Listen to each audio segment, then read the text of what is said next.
नमस्कार। आज हम समझने जा रहे हैं एक कॉर्पोरेट स्कोरकार्ड को। अब ये है क्या? ये एक ऐसा टूल है जो किसी कंपनी की परफॉर्मेंस को सिर्फ मुनाफे से नहीं नहीं बल्कि उसके बर्ताव या कहिए उसके तौर तरीकों के आधार पर भी मापता है। तो सवाल ये है कि मुनाफे से हटकर हम ये कैसे जानें कि कोई कंपनी एक अच्छी कॉर्पोरेट सिटीजन है। मतलब प्रॉफिट के अलावा वो कौन से पैमाने हैं जो असल में मायने रखते हैं। चलिए इसी को थोड़ा और करीब से देखते हैं। और इसका जवाब कुछ ऐसा दिखता है। ये एक असल कंप्लायंस स्कोरकार्ड का एक हिस्सा है। चलिए इसकी कुछ लाइनों को समझने की कोशिश करते हैं। पहली नज़र में शायद ये सिर्फ एक सरकारी दस्तावेज जैसा लगे, पर इसकी हर एक लाइन कंपनी की सोच और उसके मूल्यों के बारे में एक कहानी बताती है। तो शुरुआत करते हैं गवर्नेंस और ट्रांसपेरेंसी से। इसका सीधा सा मतलब ये है कि कंपनी को ऊपर से यानी टॉप लेवल पर कैसे चलाया जाता है, क्या नियम कानून है और क्या उन पर अमल हो भी रहा है या नहीं। इस चार्ट पर सबसे बड़ा पेनल्टी स्कोर जो है वो है -3.0। ये एक बहुत बहुत बड़ा रेड फ्लैग है, एक संकेत कि कहीं कुछ बहुत ही ज्यादा गड़बड़ है। तो आखिर ये -3 का जुर्माना लगता किस बात पर है? ये सीधे सीधे कंपनी को चलाने के तौर तरीकों से जुड़ा है। जैसे कि क्या बोर्ड की बनावट सही है, बोर्ड और कमेटी की मीटिंग्स ठीक से हो रही हैं, जो रिलेटेड पार्टी ट्रांजैक्शंस हैं मतलब अंदरूनी लेन देन उनमें पारदर्शिता है या नहीं, और सबसे ज़रूरी जो भी जानकारी है वो पब्लिक को दी जा रही है। ये सब अच्छी कॉरपोरेट गवर्नेंस की नींव होती हैं। और देखिए, सबसे ज़रूरी बात यह है कि ये नियम सिर्फ कागजी खाना पूर्ति नहीं है। ये बनाए गए हैं ताकि जनता का भरोसा और शेयर होल्डर्स का पैसा दोनों सुरक्षित रहें। इनका मकसद ये पक्का करना है कि सब कुछ खुले तौर पर और पूरी ईमानदारी के साथ हो।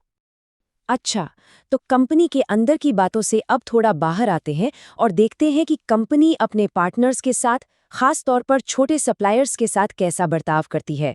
ये पूरा सेक्शन छोटे व्यवसायों के साथ निष्पक्षता के बारे में है। ठीक है, तो इस सेक्शन में आगे बढ़ने से पहले दो ज़रूरी टर्म्स को समझना ज़रूरी है। पहला है एमएसएमई यानी माइक्रो, स्मॉल और मीडियम एंटरप्राइजेस। ये हमारी अर्थव्यवस्था की रीढ़ की हड्डी हैं। और दूसरा है TREDS। ये एक ऐसा ऑनलाइन प्लेटफॉर्म है जो इन छोटे कारोबारियों को उनके बिल का पेमेंट जल्दी दिलाने में मदद करता है। और अब एक बहुत ही दिलचस्प बात, इन छोटे बिजनेस पार्टनर्स को टाइम पर पेमेंट ना करने की सजा भी ठीक वही -3.0 है। इससे एकदम साफ पता चलता है कि सिस्टम की नज़र में छोटे कारोबारियों के साथ सही बर्ताव करना उतना ही जरूरी है जितना कि अच्छी कॉर्पोरेट गवर्नेंस। इसको ऐसे समझिए, एक छोटे से बिजनेस के लिए समय पर पैसा मिलना सिर्फ एक नियम की बात नहीं है। ये तो उनकी लाइफलाइन है। यही पैसा तय करता है कि वो अपने कर्मचारियों को सैलरी दे पाएंगे या नहीं और अपना कारोबार आगे चला पाएंगे या नहीं। और बात सिर्फ समय पर पेमेंट देने तक ही नहीं रुकती। ये स्कोरकार्ड बड़ी कंपनियों को बाकायदा टारगेट देता है कि वो छोटे और अलग अलग तरह के व्यवसायों से खरीदारी करें। जरा इस चार्ट पर नजर डालिए। साफ है कि कुल खरीद का कम से कम 25% MSME से होना चाहिए, और उसमें भी SC, ST और महिला उद्यमियों के लिए खास कोटा रखा गया है। चलिए अब आखिर में उन पैरामीटर्स को देखते हैं जो कंपनी की लॉन्ग टर्म हेल्थ और फ्यूचर की स्ट्रैटेजी से जुड़े हैं। हम इसे 3 हिस्सों में देख सकते हैं: लोग, प्लानिंग और इम्पैक्ट। तो सबसे पहले बात करते हैं लोगों की, यानी कंपनी के अपने कर्मचारियों में निवेश की। तो इसमें क्या क्या शामिल है? इसमें कर्मचारियों के लिए हेल्थ और सेफ्टी को बेहतर बनाना, भविष्य के लीडर्स तैयार करने के लिए डेवलपमेंट प्लान्स बनाना और इंटर्नशिप स्कीम्स में हिस्सा लेकर नई पीढ़ी को मौके देना, ये सब शामिल हैं। लोगों के बाद अब बात करते हैं स्मार्ट प्लानिंग और सोशल इम्पैक्ट की। यहाँ हमें कॉर्पोरेट सोशल रिस्पॉन्सिबिलिटी यानी CSR पर सही तरीके से खर्च करने के लिए गाइडलाइंस दिखती हैं। और साथ ही एक और ज़रूरी चीज़ है स्कोर कार्ड।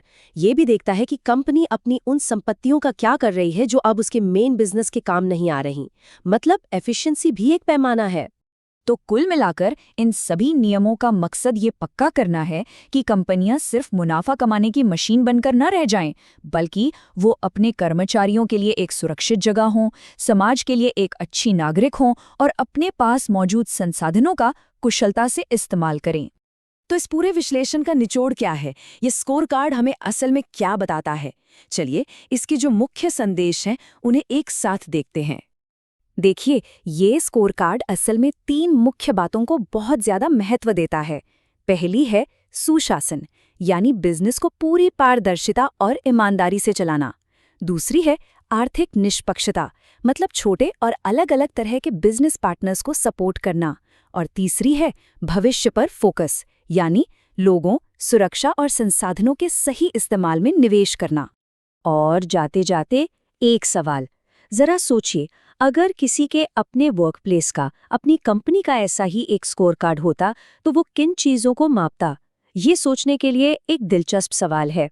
इस विश्लेषण में शामिल होने के लिए धन्यवाद।